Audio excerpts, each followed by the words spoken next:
How far have we sunk? If we prosecute people that expose war crimes for exposing war crimes, how far have we sunk when we no longer prosecute our own war criminals because we identify more with them than we identify with the people that actually expose these crimes? What does that tell about us and about our governments? How far have we sunk when telling the truth becomes a crime?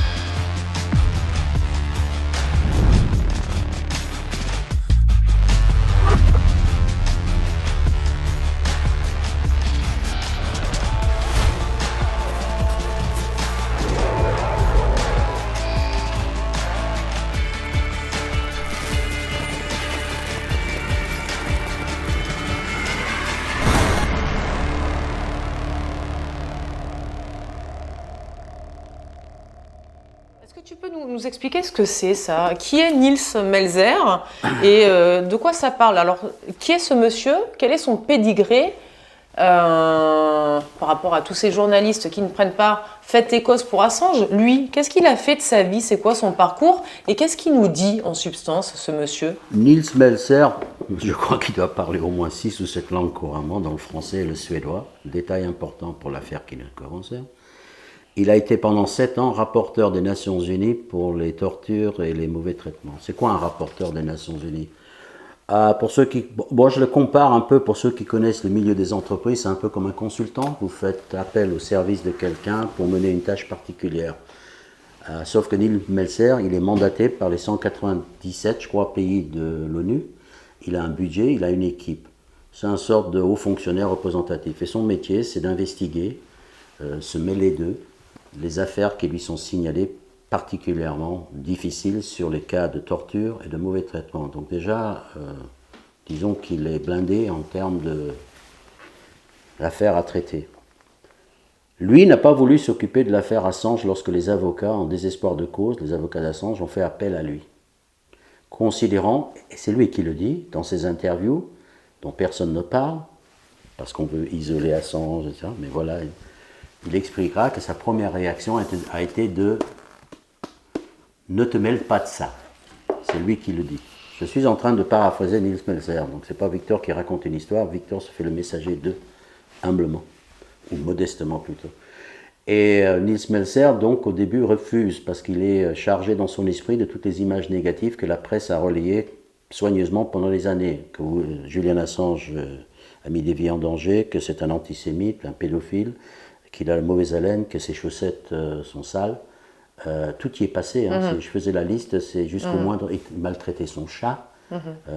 L'idée de dresser ce génie informatique et ce grand humaniste comme un saligo a été accomplie à merveille. Donc son première réaction, c'est de dire je ne vais pas me mêler de ça. Ils essayent de me manipuler, j'ai d'autres chats à fouetter.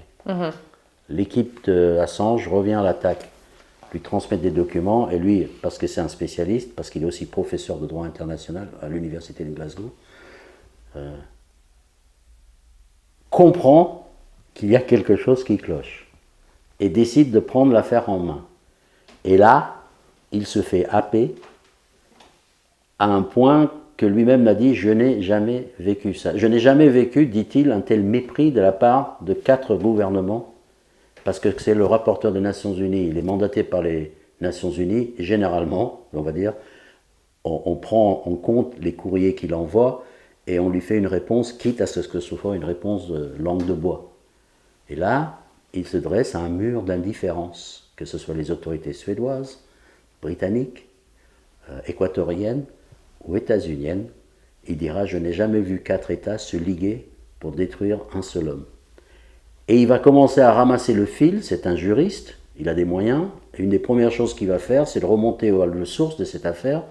Il va aller se présenter en Suède, et à cause de mandat, il va avoir affaire à toutes les pièces du dossier Assange, y compris des documents que les avocats de la défense n'ont pas eu droit d'emporter avec eux ou d'avoir en copie. tels par exemple les messages échangés entre les femmes, les rapports de police, etc., etc. Et sa conclusion est sans appel, c'est le premier chapitre de son livre. Julian Assange n'a jamais été accusé de viol par la phrase que je répète depuis 10 ans. Est-ce qu'on peut dire qu'il dédouane totalement Assange de tout ce qui a été dit à son sujet? Non seulement il dédouane Assange, mais il dit même les femmes ont été extrêmement maltraitées dans cette affaire. Tout le monde a menti sur Assange. Et cet homme l'explique dans ce bouquin qui n'est pas médiatisé du tout. Non. Personne n'en a entendu parler, mais on vous invite à le lire. Donc, A été traduit en français par les éditions critiques, parce qu'à l'origine il l'a sorti en anglais. Voilà, donc traduit, vous le... Donc Nils Melzer va... Donc lui, il va dans ton sens, pardon, j'insiste bien. sûr.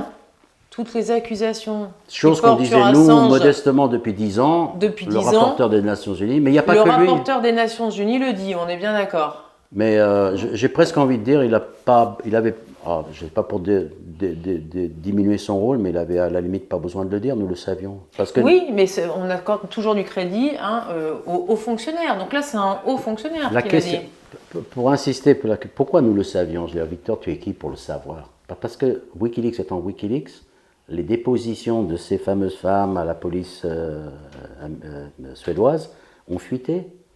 Nous savions ce dont elles parlaient. Et dans ces dépositions, qui sont plutôt des mains courantes, ce n'est pas des plaintes, pour une autre, il n'y a pas mention de viol, il n'y a pas mention de violence sexuelle. Les Suédois iront jusqu'à dire, parce qu'on leur a posé la question, mais pourquoi vous poursuivez Assange pour une affaire de violence sexuelle alors qu'aucune des femmes n'en fait mention? La réponse est parce que parfois les femmes ne savent pas ce qui leur arrive.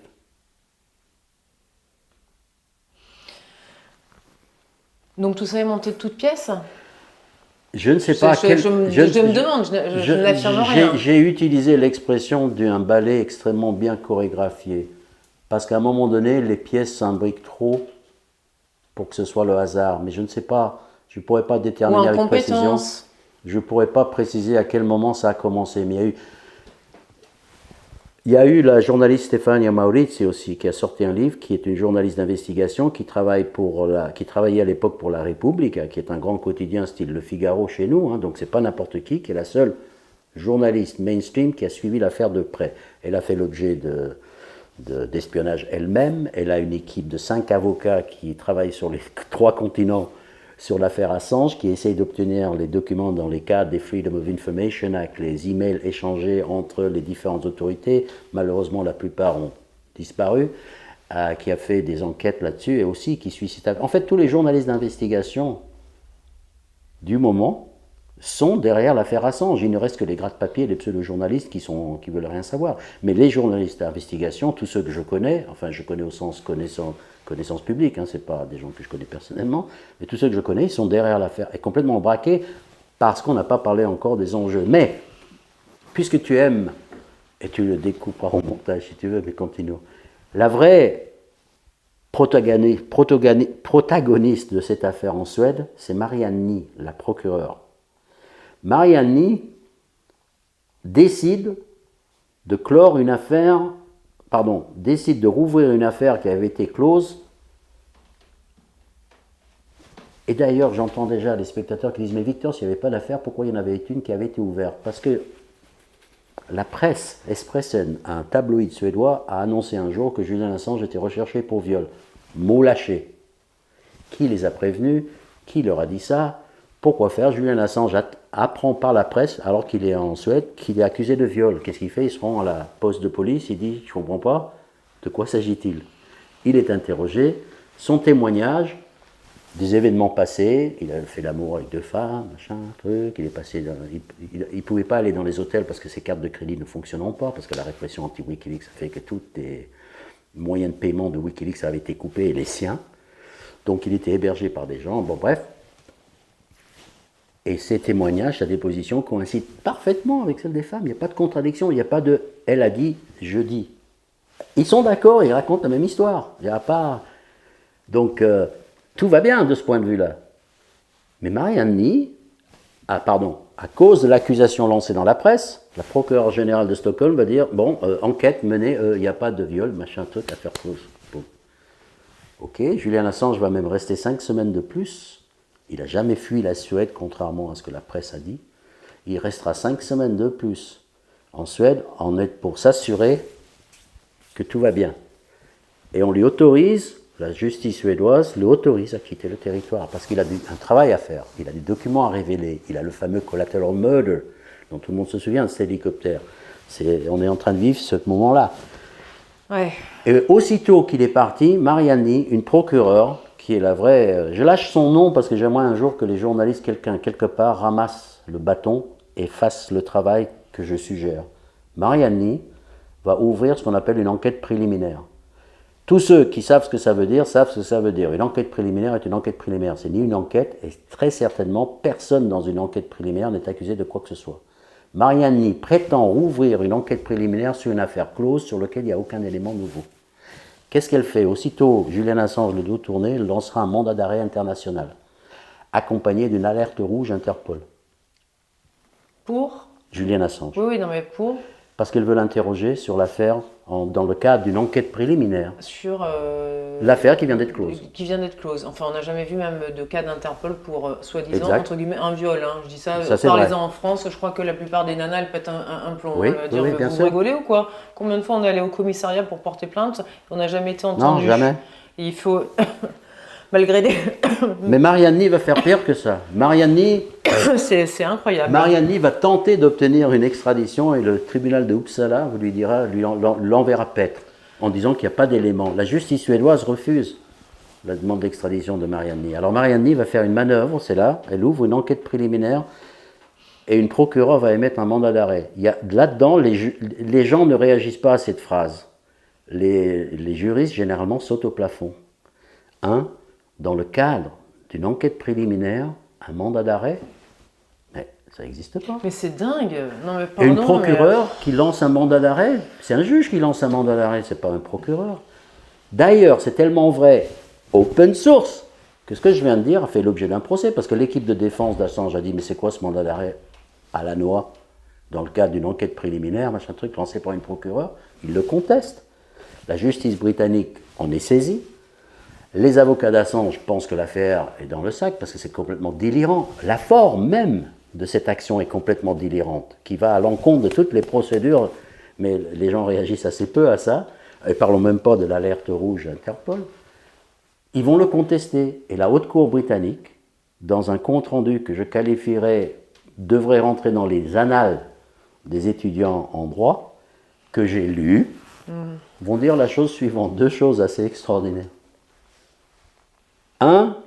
La défense d'Assange va dire que Marianne a menti dans son mandat d'arrêt, parce que lorsqu'elle cite la raison du mandat d'arrêt, elle fait semblant de citer les témoignages des femmes. D'accord? Or, je viens de dire que leurs dépositions sont publiques, il suffit de comparer ce qu'elle écrit et la déposition. Elle déforme complètement les propos des femmes pour faire passer une scène d'amour classique comme une scène de viol. Donc, elle fait une écriture en faux pour commencer. Oh, c'est Et incroyable. c'est tellement vrai que la Haute Cour le reconnaît, mais dit qu'ils ne sont pas là pour juger de la véracité du mandat d'arrêt, ils sont là pour juger si le mandat d'arrêt doit être servi. Donc, c'est même pas comme si c'était l'opinion de Victor contre la Haute. Tout le monde est d'accord que ce qu'elle a écrit, c'était pas très proche de la vérité. Ça s'est si bien passé et ça s'est parfaitement organisé à un tel niveau de honte du point de vue du droit, ce qui a fait que notre ami Nels Melzer a dit qu'il n'a jamais vu ça. Et donc il va s'impliquer, il ira envoyer 2 spécialistes examiner médicalement Julian Assange. Et là aussi sa conclusion est sans appel.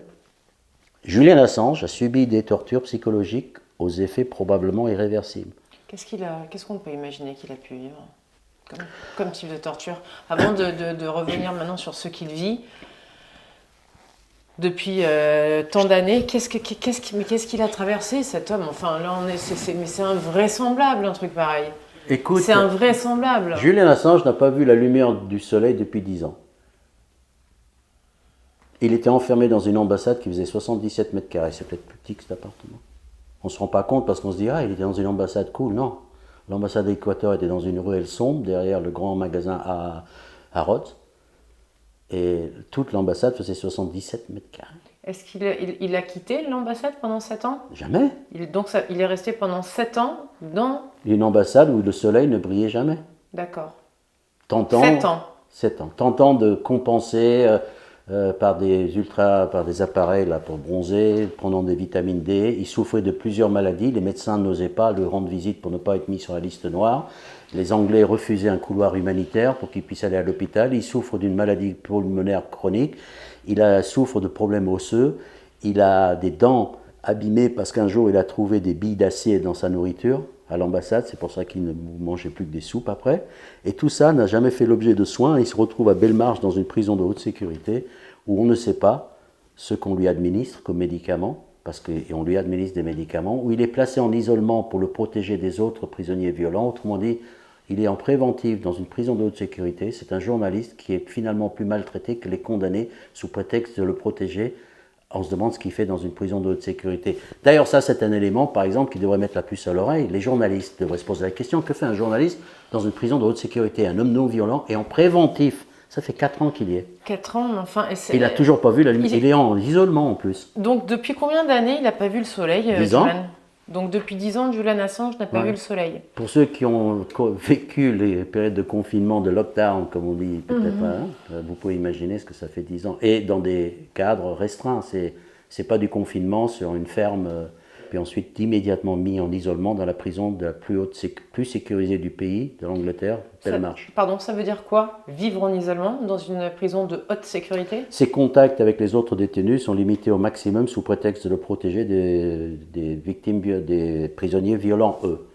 Donc ses communications, ses moments de sortie de sa cellule, il est confiné dans une cellule qui fait, paraît-il, 2 mètres sur 3. 2 mètres sur 3? Ouais, on a du mal à se l'imaginer, mais maintenant les camarades de la solidarité dans les soirées de public tracent au sol avec du scotch 2 mètres sur 3. On va regarder et ce que vous ça rendez fait, 2 compte, mètres c'est sur 3. vraiment, vraiment petit. Il est confiné, il mène une vie de reclus. Il a passé par exemple 6 ou 7 mois sans voir ses avocats. Il n'arrive même pas à communiquer avec ses avocats parce qu'il y a toujours une raison pour ne pas qu'il puisse communiquer. Il est bâillonné. Donc Nils Melzer a envoyé des médecins l'examiner à Belmarsh et donc alors encore une fois Nils Melzer qui le dit, c'est attention, hein, la torture psychologique n'est pas de la torture light, c'est pas une version légère de la torture, parce que toute torture in fine est psychologique. Lorsqu'on torture quelqu'un physiquement, c'est pour l'obliger à faire quelque chose, donc à briser sa volonté, donc influencer psychologiquement. Et la torture psychologique peut amener à de véritables effets physiques. Ça peut passer par des détails. Exemple, le simple fait d'avoir été enfermé dans une ambassade en lui refusant les couloirs humanitaires qui ont été acceptés pour des gens comme Pinochet qui avait été arrêté pour crime contre l'humanité, que les Britanniques avaient mis dans un hôtel 4 étoiles dans un... Qu'est-ce qu'on reproche à Pinochet? Combien de morts? Combien, je ne me souviens plus, je devrais le savoir étant donné spécialisé d'Amérique latine. Environ à la louche. Des dizaines de milliers. D'accord, donc dizaines de milliers de morts et il a été enfermé dans un hôtel particulier. Un hôtel particulier, il a été couloir, reçu, Margaret Thatcher lui rendait régulièrement visite, etc. Le monsieur a été traité avec beaucoup d'égards et finalement ils l'ont renvoyé parce que sa santé ne permettait pas, il était trop physiquement mal en point pour le pauvre. Julian Assange sera traité comme un criminel, et il est traité comme le pire que le traitement que les criminels dans la prison de Belmarsh. Hein. Alors la torture psychologique, ça passe parfois par des détails en fait, mais Nils Melzer, vous pouvez trouver des interviews de lui sur internet et j'invite tous ceux. Je recommence parce que c'est vraiment un ouvrage capital. Oui. Hein. Il faut le lire. Il faut le lire. Je sais que le Monde Diplo a fait a rédigé un article là-dessus parce que très peu en parle. La revue le Books Nouvel Obs aussi, il me semble. Oui, on connaît la journaliste qui l'a fait. Voilà, donc il faut en parler. C'est scandaleux. Le mensuel Books en a fait un très beau compte rendu. Donc aujourd'hui, Julian Assange est en prison de haute sécurité à Belmarsh. Qu'est-ce qu'il risque, qu'est-ce qu'il encourt s'il est extradé aux États-Unis? Connaissant les États-Unis, j'aurais tendance à dire que ce qu'il encourt une fois là-bas n'est probablement pas la même chose que ce qu'il est supposé encourir ici. Parce que les Américains, les Nord-Américains, les États-Uniens sont capables de changer les chefs d'accusation et capables de procéder à d'autres traitements que ce qu'ils annoncent déjà. Mais là, tel qu'on est dans cette situation, il encourt 175 ans de prison dans une prison de haute sécurité, un supermax américain, qui ont été décrits par un directeur de ces prisons comme des enfers sur Terre. Il est accusé sous la loi Espionnage Act de 1917, comme son nom l'indique, espionnage. Donc on l'accuse d'espionner. Et si on y réfléchit, le département de justice ne peut pas accuser Julian Assange ou Wikileaks d'avoir publié des documents alors que ces documents ont été publiés aussi par la presse américaine. C'est d'ailleurs pas un secret puisque le département de justice était devant ce qu'eux-mêmes appelaient le problème du New York Times. Comment poursuivre Wikileaks sans poursuivre le New York Times? Oui, parce que ce que contenait comme document Wikileaks, je le rappelle, a été publié par de très nombreux journalistes, très nombreux quotidiens, Oui. dans le monde entier. Oui. Dans le monde entier. Oui, qui collaboraient avec Wikileaks à l'époque. Voilà. D'accord, mais alors c'est quoi ces chefs d'accusation d'espionnage? Ça correspond à quoi? Alors, on accuse d'espionner qui, quoi? Alors c'est là, il y a deux endroits où le bas blesse. Un, et les gens, idem, ne réagissent pas à ça, mais il faut leur imposer devant de quoi se mêlent exactement les Américains dans l'affaire Assange. Assange est un citoyen australien qui a travaillé en Europe, qui vivait à l'époque à Paris, dans le quartier du Marais, dont la société s'appelle Sunshine Press, qui est une maison d'édition basée à Reykjavik, en Islande, qui a créé un site qui s'appelle Wikileaks. Julian Assange n'a jamais été sous une juridiction américaine. De quel droit les Américains viennent chercher Julian Assange pour l'inculper de quoi que ce soit? Il n'a jamais, j'insiste, été sous juridiction américaine.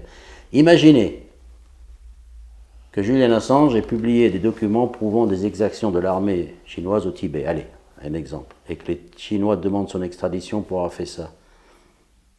À part leur rire au nez, que d'autres ferions-nous? Nous sommes exactement ici dans la même position. Donc déjà, question de principe, comment est-ce que les Américains peuvent prétendre appliquer l'extraterritorialité à cette loi Espionnage Act, qui est d'ailleurs pas une loi extraterritoriale. Autrement dit, ils viennent de décider, parce qu'ils n'arrivaient pas à trouver de quoi l'inculper, qu'une vieille loi de 1917 allait s'appliquer à un étranger, travaillant à l'étranger. Donc déjà, ça c'est le premier phénomène extraordinaire dans cette affaire, la prétention à l'extraterritorialité des États-Unis. C'est pas moi qui le dis, c'est les journalistes d'investigation. J'ai dit au début que l'anonymat, c'est ce qui protège les lanceurs d'alerte. Mais qu'est-ce qui protège les journalistes d'investigation? C'est les frontières. Quand tu fais un documentaire sur Jakarta et que tu es un journaliste australien, ce qui te protège, c'est que tu projettes ton documentaire à Sydney, pas à Jakarta. Si les frontières ne protègent plus de journalistes d'investigation, il n'y a plus de journalistes d'investigation. C'est grave pour la presse, non? C'est un cas d'école C'est ce que disent tous les journalistes d'investigation. C'est l'affaire la plus importante de notre génération, cette affaire. Parce qu'il y a plusieurs tabous, plusieurs protections, plusieurs murs qui sont en train de s'effondrer dans le silence et dans l'indifférence de la dite profession. Donc déjà, la prétention à l'extraterritorialité, de pouvoir venir comme ça. En fait, ils sont en train de le kidnapper. Quand tu n'as pas la jurisprudence sur quelqu'un, mais tu arrives à le faire arrêter, et par un ambroglio, machin, de manœuvre, etc., le faire ramener dans le pays, c'est l'équivalent, embelli, de lui mettre une cagoule sur la tête, de le jeter dans un coffre et de l'emmener sur un terrain vague. Avec un vernis juridique, c'est ce qu'ils sont en train de faire à Assange. Il n'a jamais violé une loi américaine, de quoi se mêlent les Américains. Commençons par ça. Ensuite, comment ils ont pu trouver la forme? C'était compliqué. Comme j'ai dit, l'accuser d'avoir publié des documents, pas possible, parce que c'était tellement évident que d'autres, ne serait-ce que Cryptome.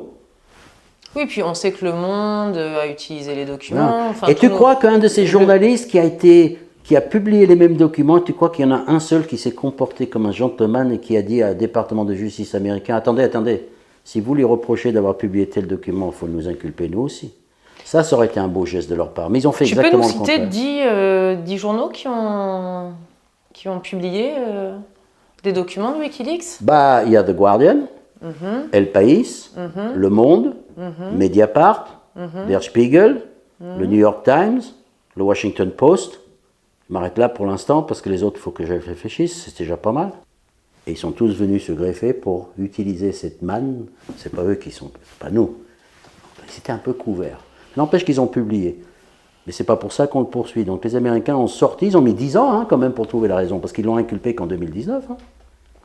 Donc, Se sont gratté la tête. Plusieurs administrations américaines successives ont refusé d'engager des poursuites, n'ayant pas trouvé sous quel angle l'attaquer. Ils l'attaquaient physiquement, hein, sabotage, clôture des comptes, etc., etc. Mais légalement, comment l'attaquer? Il a fallu que ce soit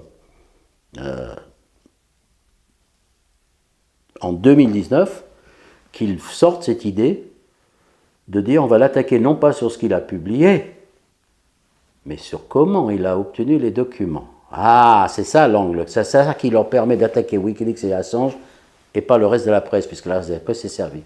Et donc, ils vont sortir, et tout le monde dit Espionnage Act, ok? Super, Espionnage Act. Les faits qui sont reprochés à Julian Assange n'ont absolument rien à voir avec l'espionnage. Elles décrivent les articles, les inculpations, décrivent dans les 17, alors il ne faut pas s'affoler du nombre, hein, les États-Unis, ils aiment bien comme ça empiler les accusations pour tenter de donner une impression d'eux. Mais ce qu'ils décrivent, c'est, ouvrez les guillemets, je cite les journalistes d'investigation, ils font ni plus ni moins que de décrire une de nos journées de travail habituelles. Alors c'est enrobé avec le terme espionnage, mais ce qu'ils décrivent, c'est un travail d'investigation. Donc ils sont en train de, 1, extraterritorialiser le crime, 2, criminaliser le journalisme d'investigation, parce que c'est à ça que ça revient. Exemple, Victor, comment est-ce qu'on peut décrire? Exemple. Je crois que c'est la 4e ou 5e inculpation, donc la pièce à conviction présentée par les Américains qui peut valoir à Julian Assange 10 années de prison. Qu'est-ce qu'il y a décrit dedans? Oublie le titre, espionnage. Qu'est-ce qui est décrit dans l'acte? Qu'est-ce qu'on lui reproche? C'est un échange de messages entre Bradley Manning et un supposé Assange. On n'est même pas sûr que ce soit Assange, parce que c'est un pseudo. Mais on dit que c'est Assange. Bradley Manning n'a jamais dit que c'était Assange, et Assange n'a jamais admis. Qui est Bradley Manning? C'est le soldat qui a transmis les documents, les grandes fuites de 2010. Irak, Afghanistan et les aurait, parce que même Wikileaks dit aurait, parce qu'ils avouent jamais qui était la vraie source. Qui a été gracié par Obama, me semble-t-il. Gracié par Obama, oui. Enfin, gracié, c'est sa peine qui a été réduite. C'est pas vraiment une grâce, je crois. Il y a un détail dans la formule qui... Donc, ce supposé échange qui se résume à 4 phrases. Et je paraphrase légèrement, mais je suis très proche de la réalité parce que je ne peux pas le réciter par cœur. Bradley Manning, 2 points. Ça vous a plu ce que je vous ai donné? Supposé Assange, 2 points. Oui, ça a l'air très intéressant. Bradley Manning, 2 points. Est-ce que ça vous intéresse si d'autres documents? Supposé Julian Assange, 2 points. Faut voir. 10 années de prison. 18e chef d'inculpation, le premier qui a été utilisé pour figer la demande d'extradition, pour maintenir Julian Assange en prison, pour donner l'occasion à la justice suédoise de se retirer de la scène. Parce qu'au moment où les Américains arrivent, les Suédois se retirent de la scène en abandonnant toute prétention, velléité à le poursuivre. Le ballet chorégraphié, parce qu'il fallait laisser la place aux Américains qui sont les vrais acteurs de cette pièce. Il était hors de question de pouvoir d'extrader Julian Assange vers 2 pays en même temps. Donc les Suédois ayant rempli leur rôle, rabattre le gibier dans les filets de la Grande-Bretagne, cèdent la place élégamment aux Américains qui arrivent et coucou, et pour la première fois d'ailleurs, en disant, lance une inculpation, une demande d'extradition. Mais il commence par une inculpation, une seule. Celui qui a été le plus rapidement concocté avant de sortir les 17 autres à espionnage.